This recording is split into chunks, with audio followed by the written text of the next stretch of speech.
Good morning, everybody. Thank you so much for joining us. I want to thank the World Affairs Council and the Dennis and Phyllis Washington Foundation. And I'm going to turn this over to Robert Seidenschwartz to introduce our panelists and to lead this event. Good morning, everybody. My name is Bob Seidenschwartz.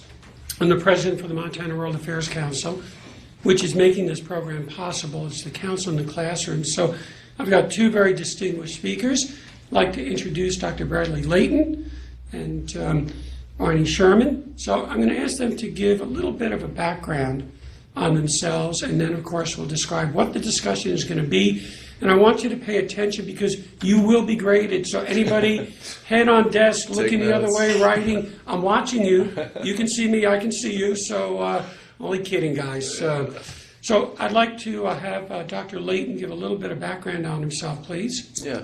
Hey, good morning, everybody. Thanks for joining us again. It is really me. I'm wearing a tie, so I'll go ahead and reintroduce myself a little bit because I know this is being broadcast, so it's out there on the web for the all to see. Yep. And so, as we were just discussing a little bit ago, I grew up in the small town, Seymour, Indiana. From there, I went to college on the East Coast at MIT and became very interested in human power. My undergrad advisor was Dave Wilson. If you get a chance, look him up. He's on Wikipedia. From there, I used my own human power to be on the United States rowing team for a little bit. Before my brain totally gave out, I went back to grad school. Got a PhD in biomedical engineering at the University of Michigan. From there, I went on to the faculty at Drexel University, where I was really trying to balance the biomedical engineering side of things with my lifelong passion for human power. From there, I became a faculty member at the University of Montana, where I direct the energy technology program, where we focus on renewable energy and the broader aspects of its implications. So thanks for having me, Bob. Well, thank you and welcome. Arnie Sherman, to my right or to your left. So Arnie, if you would give a little background on yourself. Sure. Good morning, everyone. It's good to see you. You all look bright and eager to participate today. We're looking forward to your interaction and your questions. For the last 20 years, I've lived here in Montana, but that's not kept me from doing business around the world. I've traveled and worked in almost 100 countries. I grew up originally in New York City, went to college and graduate school in Ohio. Started my career in a completely different area, doing human service work, ran runaway shelters and halfway houses for ex-convicts and delinquency prevention programs, and then got involved in leadership development, youth leadership development, and then migrated over doing international business in emerging markets. I had a office in Russia and the Soviet Union for 10 years. I run an international financial advisory company now that has offices in Zhuhai, China. And as we end up talking about the energy future and the effect on business, I will share an email that just came into me from a person who works for me in China, who said he's just got some beautiful photos of Montana on a day in China when the sky and the air looks like Campbell's bean and bacon soup. Wow. And I can tell you from being in China that that's a typical day in many of the markets around China, many of the cities around China, where you can't see 50 feet in front of you, and at 2 o'clock in the afternoon it looks like 2 o'clock in the morning. Right. So I've represented companies, as I said, around the world and done business in many different industries and sectors. For the past 17 years, I ran the World Trade Center, which is headquartered at the University of Montana. And I think I'm here today to talk to you a little bit about how all of these issues that you've been discussing and we'll talk about today play out in the global marketplace. So that's actually it's a perfect segue in terms of what Arnie just said in regards to a typical day in a Chinese city. What we want to discuss with you today is how do we kind of get our heads around the future demands that will be required to meet our energy needs and balancing that with some of our concerns about the environment. There's a multitude of challenges that we face, which job creation, economic opportunity and stability, population growth, which is one of the things that we're going to focus on. We're going to give you some perspective of what population on the planet is going to look like by 2050 by most estimates, and then kind of work back from there to talk about the areas and challenges that we are going to face, and the focus will be on how do we meet those needs? How do we meet food needs, housing needs, job opportunities, institutional accountability by the governments running the various countries? So this is going to be a part of the discussion. We also encourage you, please, if you have a question, just raise your hand, we'll acknowledge, and we want this to be a give and take discussion, not us just talking to you, and then of course, you just sitting there listening. We want this to be an interactive discussion with the three of us. So I'd like to start with just a couple of figures that I think are pretty compelling. We have roughly about 70 billion people on the planet right now. The United States has, I think, about 350 million people. By 2050, they estimate the population on the planet will be closer to about 9 billion people. Most of that growth is going to take place in the Asian markets, Middle East, where you'll see population increases, and Africa in particular will be the fastest growing continent, and you have to look at specific countries to see where those population increases are going to be coming from. That presents particular challenges. China right now is the largest population on the planet. That will be supplanted by India in the not too distant future. So India will have over 1.6 billion people, they estimate, in the not too distant future. So just a little bit of a framework and perspective. So let's talk about, because Arnie mentioned he's traveled on a global basis. So I'd like him to describe some of the cities in China to give perspective. And I know Moore, Stanford, Cutbank, look, even Missoula, we're a tiny little city in the scheme of things. But I think Arnie will open some eyes when he describes Chinese cities. And I don't know, have you been to India, Arnie? Yes. And talk a little bit about India. And Russia and Africa, yeah. and I've been to every continent. Yeah. So let's get some perspective from a gentleman that's been there. Well, here's one thing that always boggles my mind and probably would have the same effect on you. In the United States, we have 12 cities with more than 1 million people. Yeah. In China, there are 220 cities with more than 1 million people. Yeah. And many of the cities, particularly the coastal cities, like Tianjin and Shanghai and Shenzhen, have on any given day between 30 and 50 million people living and working in these cities.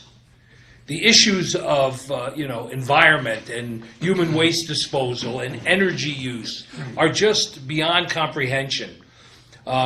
We have an office that's very close to the city of Shenzhen that probably most of you haven't heard of, and I'd say most Americans probably don't know of. It's a city of 35 million. It's an industrial city. It's about an hour ferry ride from Hong Kong. I was there a year ago, and I was in the business district of the city. It's called the Fujian district, and I looked around, and there were about a dozen skyscrapers in that area. One of them in particular was very interesting to me. It was about a 90-story building, and around it, it had a 5-story, looked like a wedding ring, built around it. And those were the executive premier offices.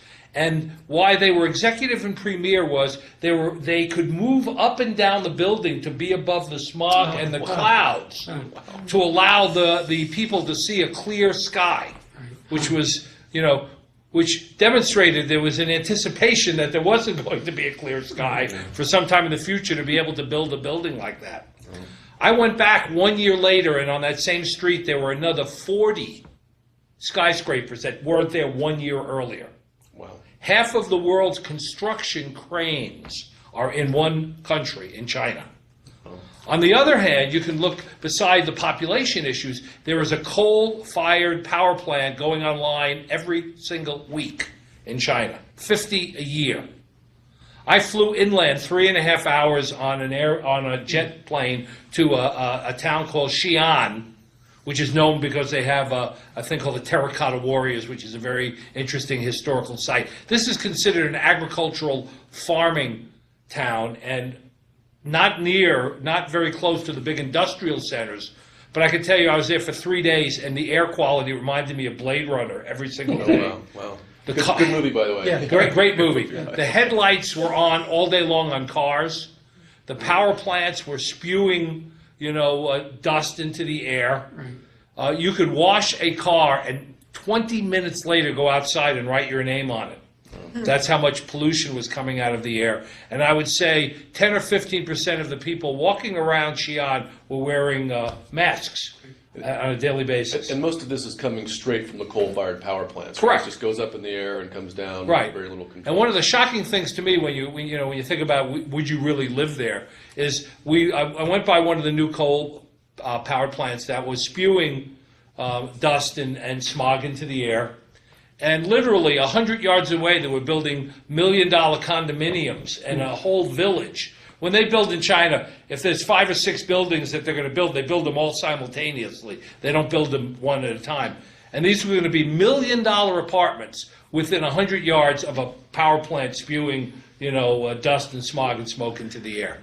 That's very, very typical. I think some of you may know that when they had the Olympics in China, they had a moratorium on factory production within 200 miles of the Olympic sites, which were in 2 cities. They were in Beijing and Tianjin, just so that the air quality wouldn't be as noticeable and as oppressive as it is here. Our U.S. ambassador, my last point on this, our U.S. ambassador, Max Baucus, who was our senator here for many years, is an ambassador to China, and he is a jogger. And by nature, and he goes out, here in Montana, he would go out for a jog every single morning. In Beijing, he jogs indoor at the embassy rather than going outdoors because of the air quality. So that just gives you some idea of one country, it's a large country, but what's going on in a place like China. So I'd like to kind of bring this back to first, how does Montana participate in this? And Montana participates in this because what do we have as a resource that gets extracted from this state that gets shipped over to China? Any answers? I bet Cutbank knows. Yeah, let's call some of the schools. Cutbank, what do you guys think? What do you guys got that goes to China? What resource in the state of Montana is extracted that goes to China to what exactly Arnie just described in terms of usage? Copper, beef, wheat, what else was there? Corn, stuff like that. Well, we're You're missing, on the right track, but you're missing the big one, the big C. The big C. which we have 1/3 of all the Coal? American coal. There you go. Got it. Is that Coal. true? 1/3. We have Yeah. 1/3 of all the extractable and usable coal in the United States. We are the Saudi Arabia of coal in the United States, as Saudis are to oil. Right. And I'd like to kind of pivot off of that and just have Arnie for a minute describe in this city of 30 million people, what's the main mode of transportation? Because then I want to kind of pass it on to Dr. Layton in terms of power and generation, because China, since time began, was a rural population, and for the first time in its history, has about a 50-50 equilibrium now in terms of people living in rural areas and urban areas.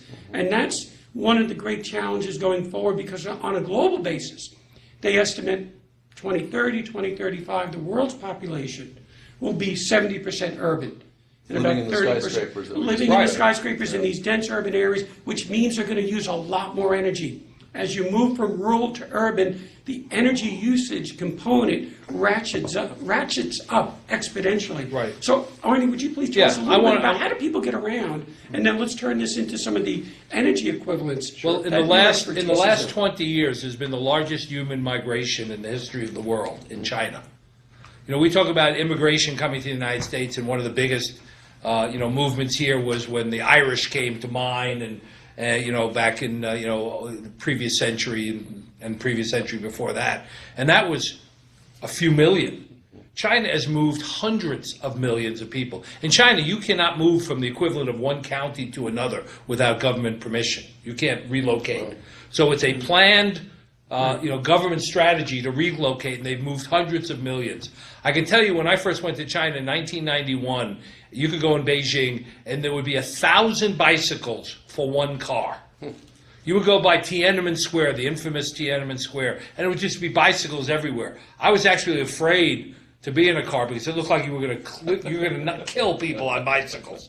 And it was almost like being with a school of fish. The car would go and the bicycles somehow would magically move out of the way and the car would get through. They were in rhythm. Right. Now you see no bicycles virtually, and it's just cars and cars. It has the most congestion I've seen almost anywhere in the world in terms of car utilization, and it's just going to And increase. it's growing. Yeah, these cities cannot handle 35 million people moving by cars. There are buses and there are trains, but the roads are, just from morning till night, bumper to bumper, moving, inching along, and people organize their lives around how the traffic patterns are flowing. So I've got to ask this because this is very important insight, and then I want to have Dr. Layton talk about some of the human power and conversion and some of the things that he's working on. Sure. The question I ask is, why are people then moving into these type of conditions? There's a primary reason that they're leaving a rural existence, going to these urban centers, and everything that's being described in terms of the pollution, the congestion, but there's a reason that they're doing that. Yeah. So economic vitality, right, for work, for standard jobs, of living, correct? For jobs and work, and to support their family, and to send back money to their, to the rural families. When you in China get a job with a company, unless there's some exceptional issue, you have a job for life. Right. They feed you, they house you. You work 6 days a week, 50 weeks a year. Yeah. You get a 2-week vacation. You go back and see your family. You're probably making $400 or $500 a month, but from that, because your housing is taken care of and your food is taken care of by your corporate parents, you can send money back to your families in the rural areas. It's strictly an economic decision, and it's also the government trying to move workers into the production areas of the country. China produces 50% of the world's consumables now. So most of these jobs are in manufacturing, is that right? There's a factory in Shenzhen that employs 700,000 people. Which is almost the size of the state of Montana. And almost anything I'm looking at, from your T-shirts to your jeans to your headphones are probably all made in China. Most of what I'm looking at in terms of consumable items, on the screen are manufactured in China. So it's a government. It's still a communist country. It's still centrally. It's a command economy, centrally controlled, and so they can decide we're going to move 25,000 people into this factory, and you just go and move. So can I interject very quickly? One of the things I want to bring up 2 points. One of the reasons we're really focusing on China today is because there's a very exciting event that is happening at the university right now. And Bob, would you just take a moment to let our students know what's going on? Happy to. Why we're speaking to you today is in coordination with the AMES Energy Conference, which is taking place right now at the university. It's today and tomorrow, and we've got speakers and political delegates from Korea, South Korea, China, and Japan, in addition to representation here in the United States. Arnie will be joining me later this evening on a panel. Dr. Layton will be also participating on a panel. So this is the largest energy conference, to my knowledge, that's taken place in the state of Montana to bring people inside education and understanding of the challenges that we face. So you are a direct participant in this conference, and because of technology, we're able to do this. So when we're talking about opportunities, how the world is changing, and what's going to be required, we're living this in real time right now. So very good question, and thank you. And then the other thing is that before we go over to Dr. Layton, I would love to just open it up for a few questions, because I think that this is such an interesting topic, and I would like to open it up to our schools if you have any questions about what's been discussed so far. I learned a lot from what you were just saying, Arnie. So I'm getting a great education today, too. Absolutely. Gardner, do you have any questions for our panel? Somebody has to start with one question to break the ice. Do we have somebody down here? There's one student there in Gardner with a question. Okay, please. They're discussing. Yes. We had a question on what's the culture like with all that, all the people, their stress levels. What's the culture like and the stress levels in China? Was that the question? I believe so. Yeah. Yes. Okay. Good. Wait. Is that the question? Yes. Yes. Well, I think that there's a lot of, from the people that I know, and we have partners in China. We have Chinese workers that work with us. We have a Montanan who married a Chinese woman who's running our office there, lives in China, and has a child. There's a lot of concern about environment and the pollution and all of the issues that energy use or misuse creates. And they all kind of look to live in my person lives in a building that has an air filtration system in the building, and when they get a chance to go away, they leave the country for the weekend. There's many Chinese that come to study in the United States. Right now, there are over 300,000 Chinese students studying in the United States, and many of them would like to immigrate here. There's a backlog. It's about a 10 or 12-year wait in most of the immigration categories for Chinese who want to immigrate to the United States, because there's so many of them that when they get economic, means, they want to leave the country. Right. And it's because of their children. They're very concerned about the future of their children, and they want their children to live in a clean environment. And while they don't criticize their government publicly, because that's sort of a no-no, you criticize everybody else's government, but not your own. Privately, when they have the ability to do that, they would like to leave. Sure. It just makes sense, and it's primarily because of the children's health. Right. Now let's go to another school. Cutbank, do you have any questions? Looks like Cutbank's got all the answers there. I know. Figured out. Cutbank, do you have any questions or anything to add to the conversation? Actually, I just want to add, we have an exchange student from China that's here Right. with us today. So I Okay. don't know if he has any comments or questions, or he had Wearing the mentioned Vans that t-shirt. $200 a month or $400 a month was pretty high for the pay scale. It's more like 200. Well, Yep. I was talking about in some of the bigger cities. But you're right. Let's ask him his experience. What is your impressions of Montana, Cutbank, having come from China? Would you like to share some of that with us?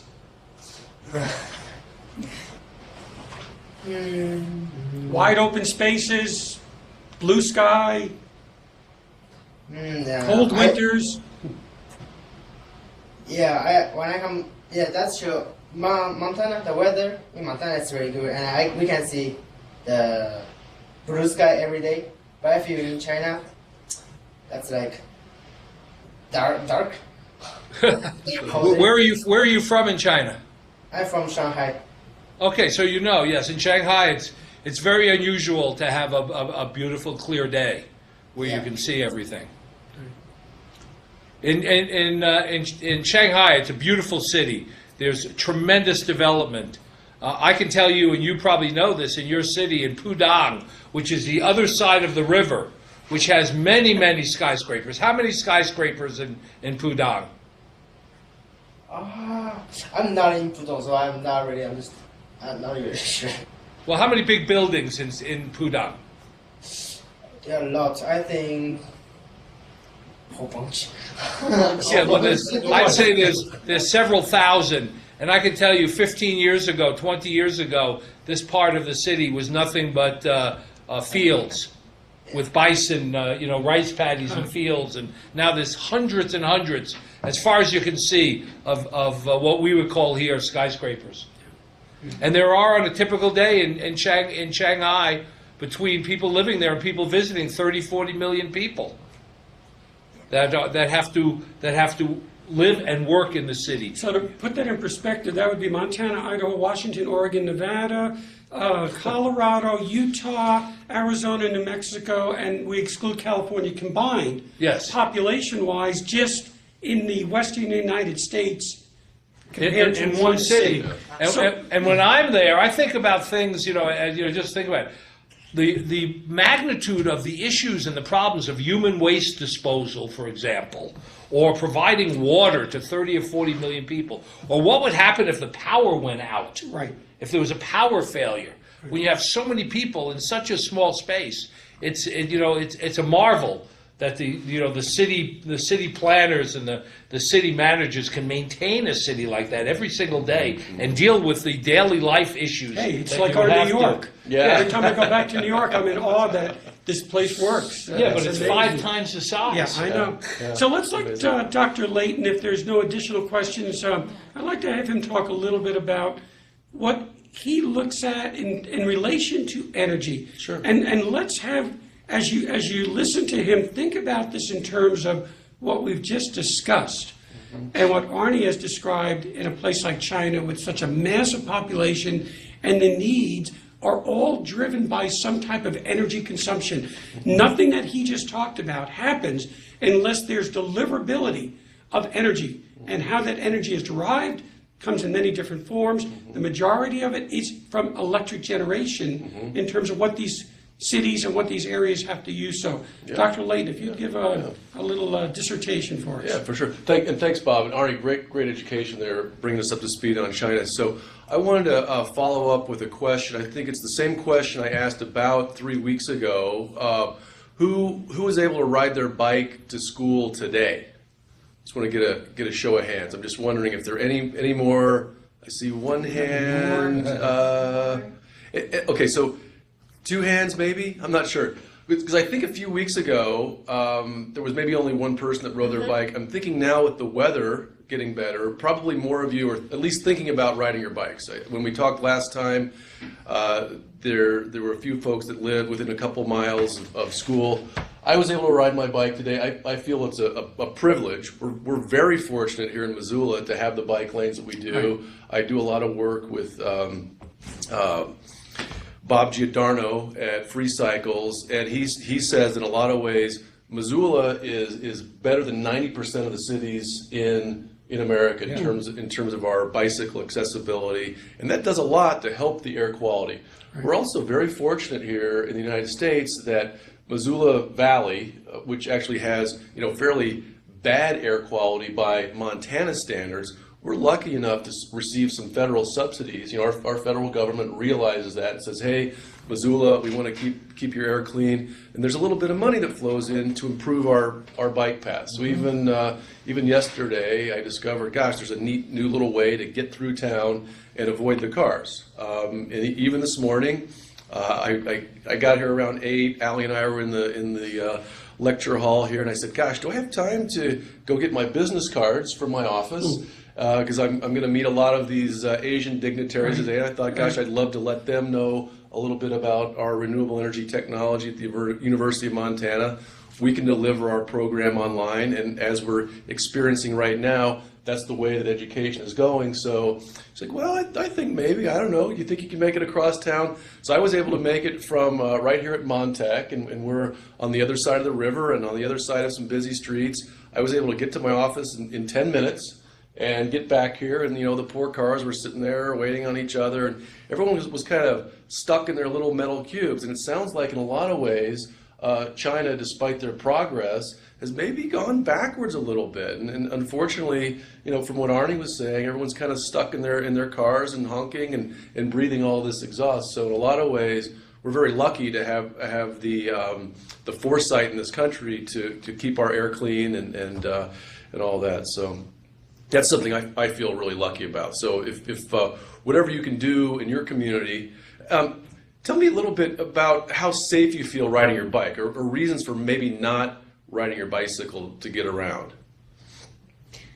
Like who was thinking that maybe they would ride their bike today but then didn't for some reason? That's kind of what I want to hear.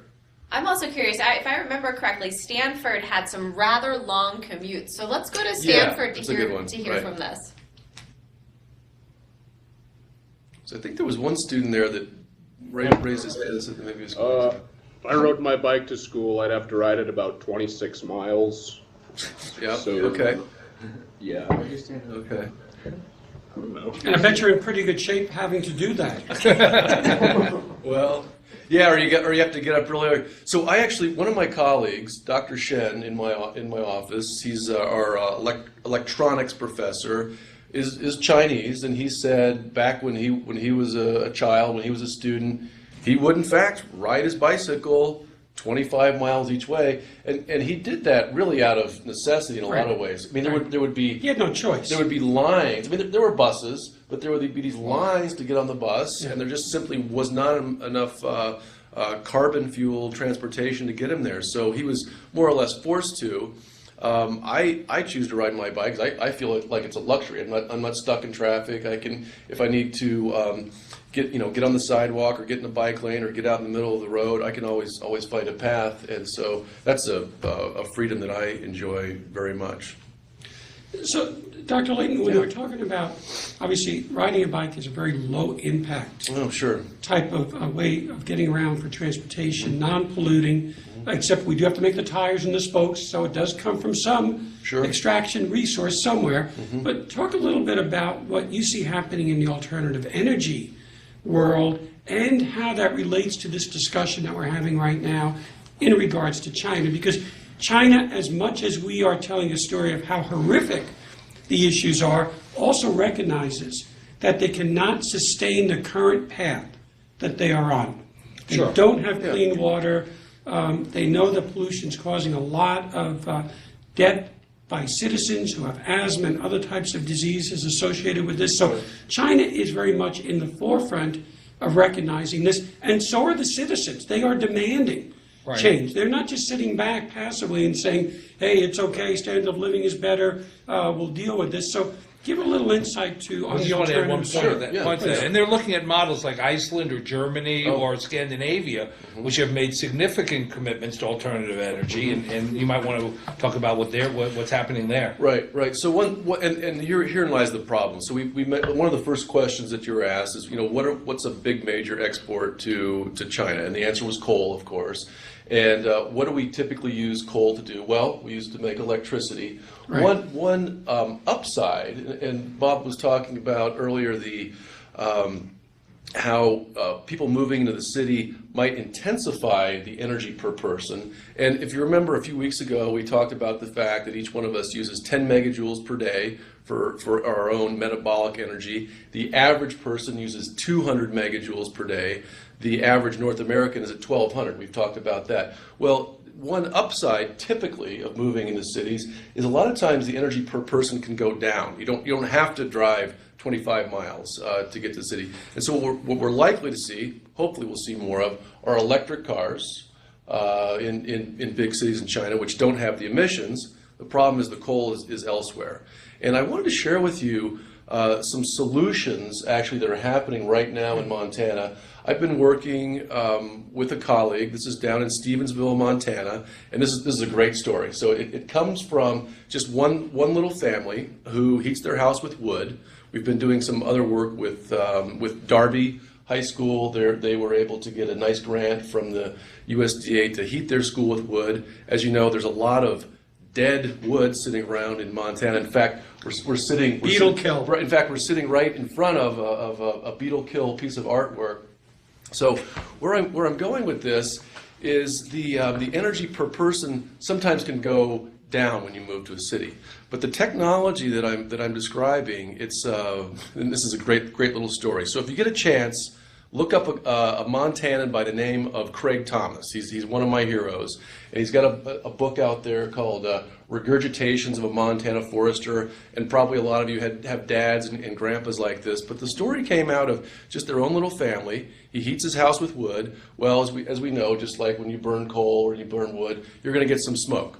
So his wife is there in the house and says, well, gosh, Craig, I love having a nice warm house, but how come every time the stove comes on, I've got to breathe that smoke? Can you do something about it? And sure enough, he did. He used good old American ingenuity and built a filter that now takes that smoke from the wood stove and puts it through this wood filter, again made with Montana wood. And now they've reduced the amount of carbon that comes out of it because he has living organisms in this filter that breathe that carbon. In itself, carbon dioxide is not a bad or evil gas. Plants need it, as we know. It also takes a lot of the particulates out of the air, and I think that's really what Arnie was talking about, all the coal and the ash. And if we do things right and be actual leaders in Montana and the U.S., we might actually be able to share some of those technologies with the Chinese, with the Asians, and actually provide solutions for some of the pollution problems they're having. So I think, as we realize, we're really all in this together at this point. We try to keep our own land clean, but at the same time, we're sort of exporting a lot of this dirty technology to China, and a lot of that comes back as carbon dioxide, and it's now a global problem. So I really see this Asia-Montana Energy Summit as a time to come together and solve these. And that's what we're attempting to do, is to have people dialogue. I'll give you an example. South Korea gets about 40% of its electric generation from coal. Mm-hmm. They're not a resource-rich country. They have to import most of what they need to convert into some form of electricity or other type of energy usage. They're working on technology to use coal for electric generation, but to reduce the emissions to zero. So it's, Dr. Layton made a point about innovation and technological innovation, which is really a very critical hallmark of what distinguishes the United States from many other countries.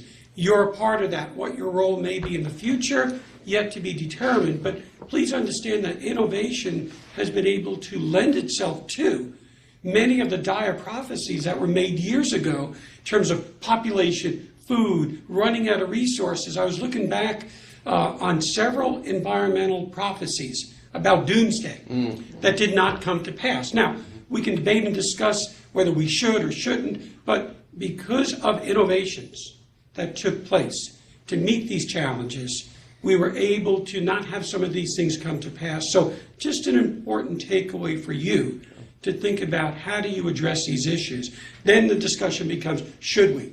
Consumption. Should we be on this track of how much we consume? Do we really need everything that we use? But I want to kind of turn that back again, too, because our lifestyles are at a very high level in Europe, the United States, and several other countries like South Korea, Australia, where we really do consume an awful lot. Now, the rest of the world, what do you think they want? So that's a question I'm posing to you. Look at our lifestyles and ask yourself about the emerging economies, and do you believe that they want to have lifestyles in terms of consumer goods and quality of life and opportunities similar to us? I'd like to go to more because we have not heard from them yet More? today. Come on, What more. do you think? Give us more. What kind of questions does this raise for you guys? Pretty on the ball. I'm sure the gears are turning there. Here we go. Okay, we were wondering why the Chinese government doesn't require scrubbers on the smokestacks like some of the factories in the U.S. do.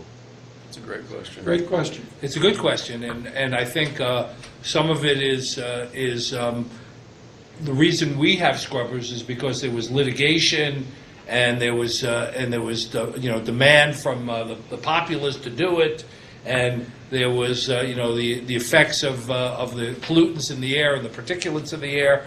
I think the Chinese are getting to that point that with a growing middle class, with 1 million people in China now that are millionaires and are raising children, there is demand to do that. The reason for not doing it is simply cost. Exactly. It's much more costly, and these plants operate on budgets. And truthfully, most of the environmental improvements in our country are a result of companies being forced to do things. Being sued To do it. I mean, there is an advantage of the legal system. There is a good use for litigation, and it is to force people to do stuff, because when there isn't rules and regulation, or they're not sued into it, they don't do it. I just read today about Duke Energy in North Carolina is providing bottled water to over 100 families whose wells have gotten polluted as a result of them storing ash from coal-fired power plants. It ended up in the river. It ended up in the river system, ended up in people's wells,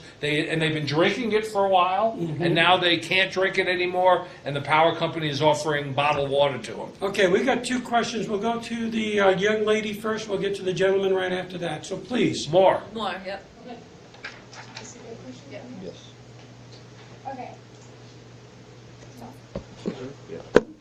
You're on.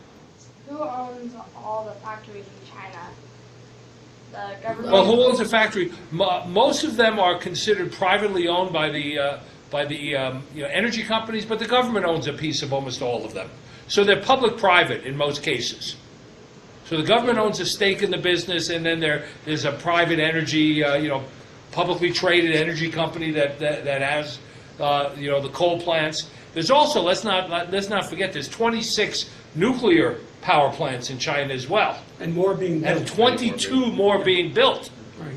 And that, there's some people think that nuclear energy is a cleaner energy and maybe, is less damaging to the environment. Of course, you had the Fukushima incident, and we had 7 Mile Island, and there have been other nuclear problems. Can I put that in perspective a little bit too? Right.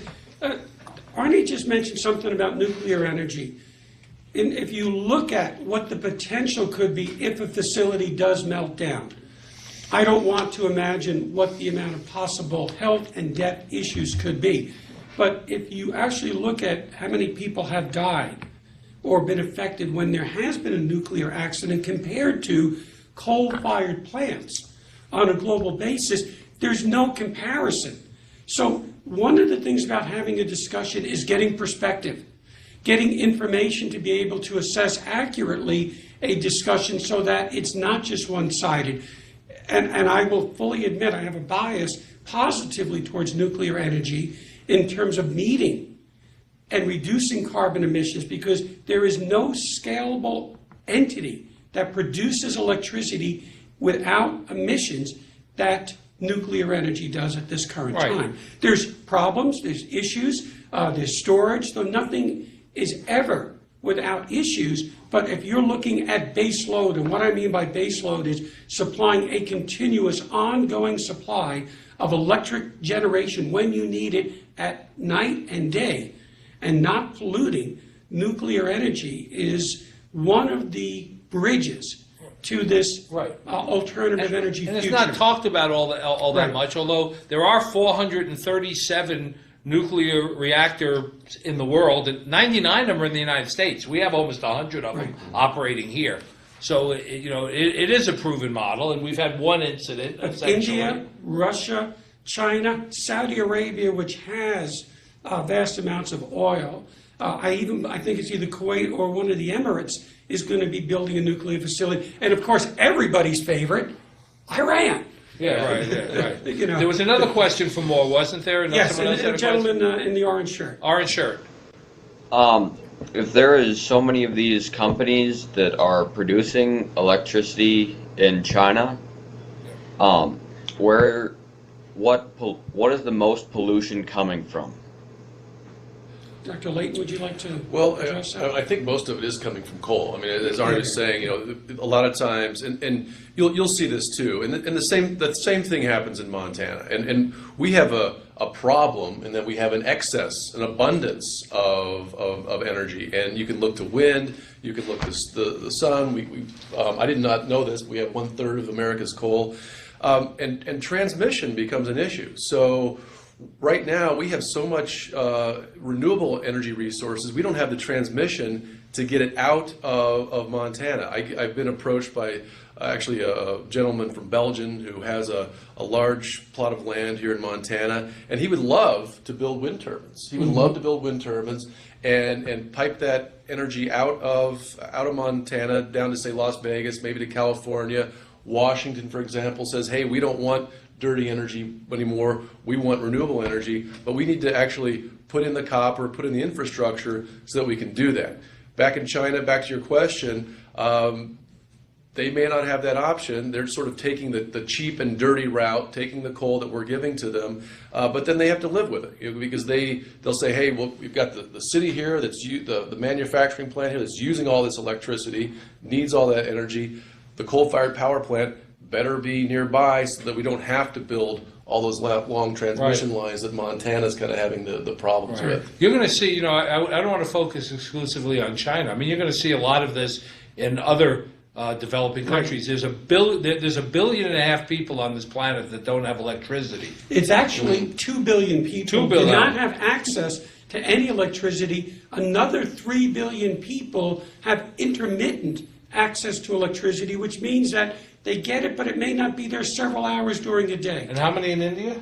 Well, in India, you've got 400 million people have no access to electricity, living in about 20,000 villages. So this is another discussion for another day in terms of political disruption, economic, and all the But issues that India is come with importing this. more and more coal, Right. and building more and more coal-powered plants because they're the easiest to, Well, it's to the do. cheapest resource to Right. provide the most economical access to power. So let's go back to what Dr. Layton was saying just a minute ago. You have to understand, countries have certain resources within their base. China does not have the abundance of oil and natural gas that we have here. It's not to say they may not, but what they do have is coal. And just a little side story. Under the regime of Mao, going back to the 1950s and 1960s, you have to know where China was to appreciate where China is today. There was, by, I would say, doctrine, between 30 and 40 million people starved in China in the late 1950s and in the 1960s. So just to kind of think about this, this is a country that not too many decades ago went through massive disruption of its population, massive starvation due to terrible governmental policies. So the Chinese right now are moving in a direction that's hell-bent on just upgrading the standard of living. And sometimes the resources that they're using are what's available and what provides the cheapest, most economical way to generate what's needed to serve this increasing standard of living.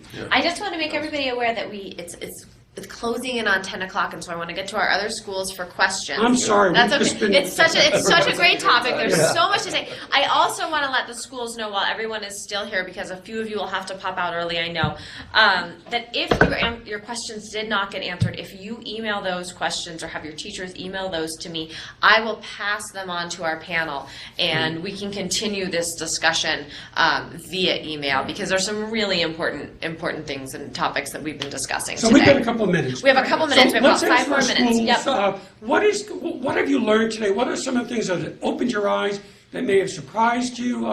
What do you take away from this? Let's go down to Gardner. There was one question from the guy in the black T-shirt at Moore.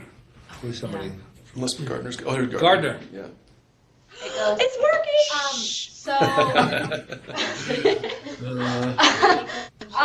I think we were most surprised about just the buildings and the amount of pollution that goes on in China, because usually you only hear about the biggest cities, and there are definitely other cities that are underrepresented for the amount of pollution we produce daily, and just all of the products that come out of China and just go worldwide is quite amazing, and I don't think people in America realize how much of that comes from China.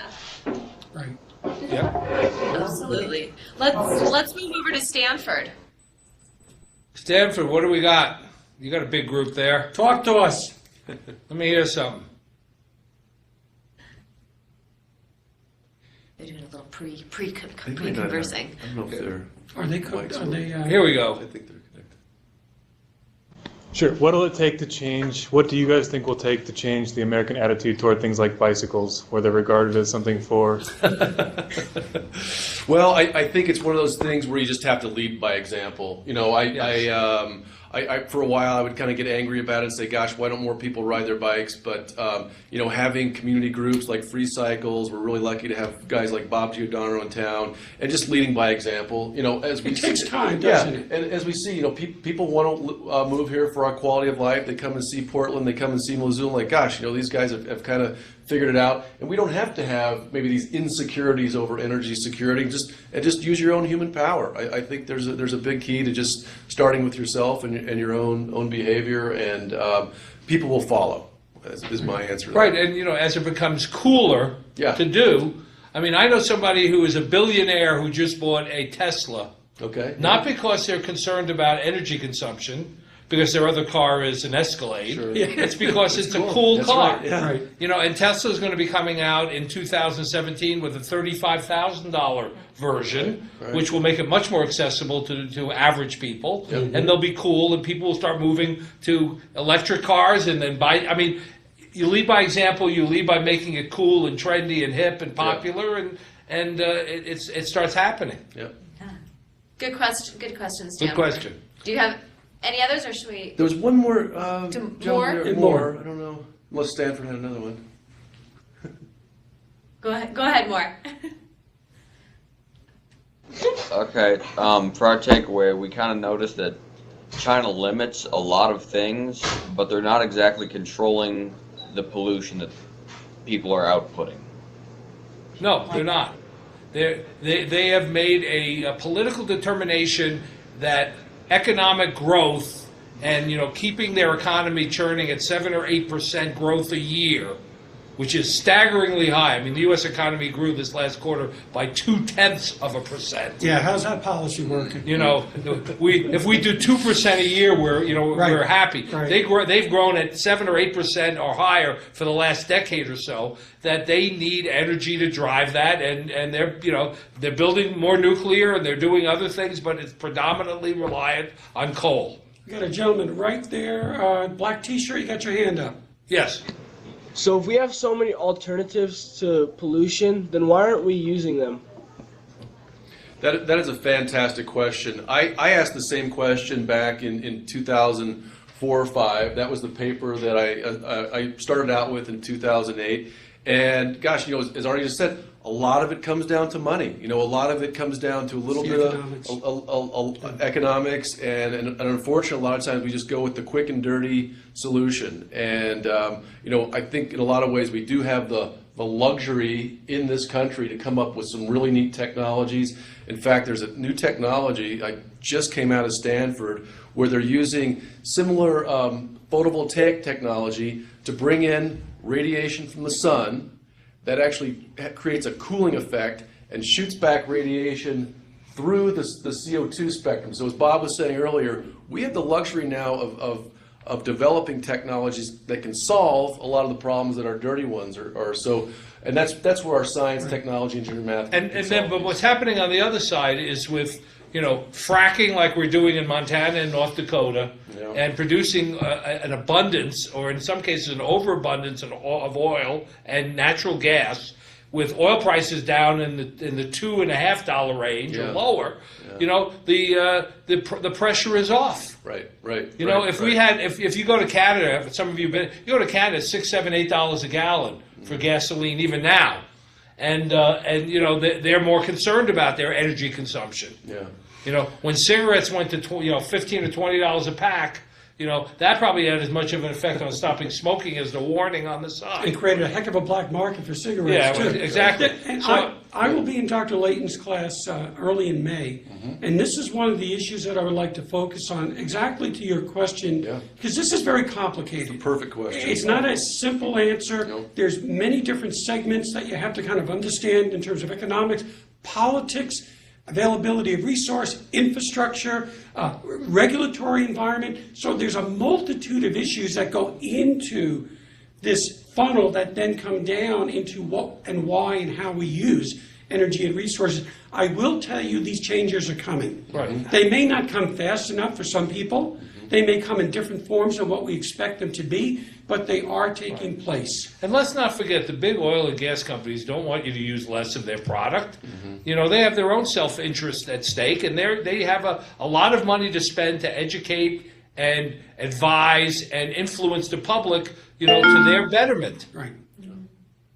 Yeah. Well, folks, it's been just wonderful to spend some time with you. I want to thank you for taking time out of your day. Hope we've given you a little bit more insight and education to the world, and we'll see you again. Yeah, and again, come to that summer practicum in June if you get a chance. Send me an email. Nice seeing you all. Yeah. Take care. care. Thank you. Everyone. Thank you, everyone. Have a wonderful day. Thank you. Thank you. Goodbye. Bye-bye.